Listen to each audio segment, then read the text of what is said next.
What's up guys, Alex Khan here, and today we're going to take a look at my other DC statue from the Black Adam movie. This one is Dr. Fate. Let's show you a quick look at the boxing here. On top it just says Black Adam.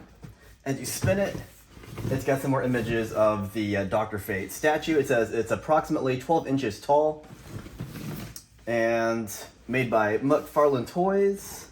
And on the very bottom, that's it. All right, so here is the inside of the styrofoam protective casing here.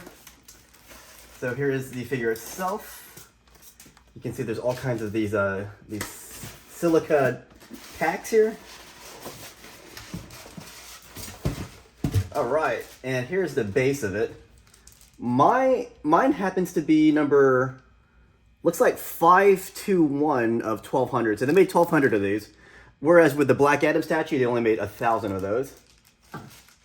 And it comes with this metal pole here, which you're going to use to make it look like Dr. Fate is, floating in the air. Whoosh. Okay, let's go put him on the stand here. Oh, this is marvelous, guys. Or not marvelous, it's decilious. All right, guys, let's go put the figure on the metal pole here, and this looks fantastic. I'm trying to figure out how to put this on. Okay, it looks like there is a hole back here. So we're gonna put this part inside the hole in his back. All right. I guess that's it. And then we're just gonna slide him down into the base, which, by the way, here's the base. It says Black Adam. Let's go put that on. Bam! We have achieved liftoff. So you can put it on the spinner here. And this is a really cool look of the Dr. Fate character. Honestly, I think the movie look is better than he's ever looked in the comics. And I actually like the way it looks with his helmet, and it looks like there's no way he can see out. That makes it look even more like, mystical, more alien-like. I love that aspect. But yeah, if you guys have seen the movie, you would know that Pierce Brosnan plays Kent Nelson. That is the first iteration of Dr. Fate. But after Kent Nelson, there came other wearers of this helmet. But a lot of fans who watched the movie, they definitely want Pierce Brosnan to reprise his role. If you look really closely, there are like markings on his costume here. And the detail goes all the way around.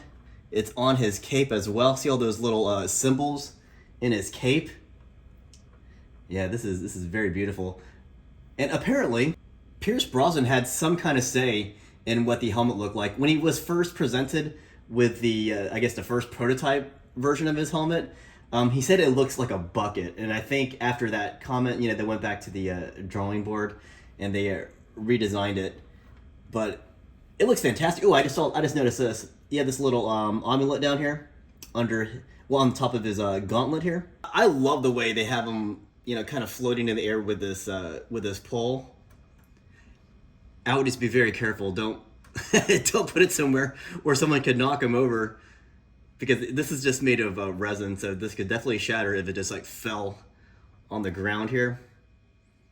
But yeah, I freaking love this costume. When I watched the movie, Dr. Fate and Hawkman were just as awesome as Dwayne Johnson's Black Adam character. And yeah, I definitely think this guy deserves a solo movie after his performance in this movie. Yeah, I wasn't sure what to think of how Hawkman and Dr. Fate were going to play into this. Because I know DC has trouble balancing out character screen time in their movies. They kind of just throw them on screen and they just come out, chaotically. But in Black Adam, I think they did a much better job balancing out, the screen time for these major characters like Hawkman and Dr. Fate. And yeah, I think it's really cool, how they treated this helmet. There's a scene in the movie where the helmet's kind of just laying around, and Atom Smasher is like, hey, should we touch this helmet or something? And then Cyclone was like, I wouldn't touch that thing. This thing's like really, it's possessed, or it's. And the guy's like, oh shoot, I guess you better not touch this thing. So I just think they did a good job of bringing Dr. Fate to life. All right, and here we have the Dr. Fate statue right next to the Black Adam statue. And this is a cool, confrontation between the two characters. If you guys, watch the movie, you can see them fight each other. And it's just so cool seeing how Dr. Fate fights. He doesn't fight, traditionally. He can, but he has other kinds of really cool powers. And I love that aspect. He's not a conventional person to fight against. So yeah, that's my look at the Dr. Fate statue. I hope that McFarlane puts out another statue with the Hawkman movie version, because he was so cool too. Hawkman used to be this kind of silly looking superhero who'd fly around with wings, but the movie made him look really awesome too. But I'm glad that they put at least these two figures out, and we'll see if they plan to make any more statues of this same scale from McFarlane and DC Direct. These are actually my first two DC movie statues. I don't really, collect these, but after watching the movie and seeing the details on these figures, I had to have them, and it's gonna look great, on display somewhere. But what did you guys think of these statues, especially Dr. Fate? What do you think of the movies? What do you think of Hawkman, Dr. Fate, and Black Adam as characters in the movie? So post your thoughts, guys. I want to hear everything, what you guys think.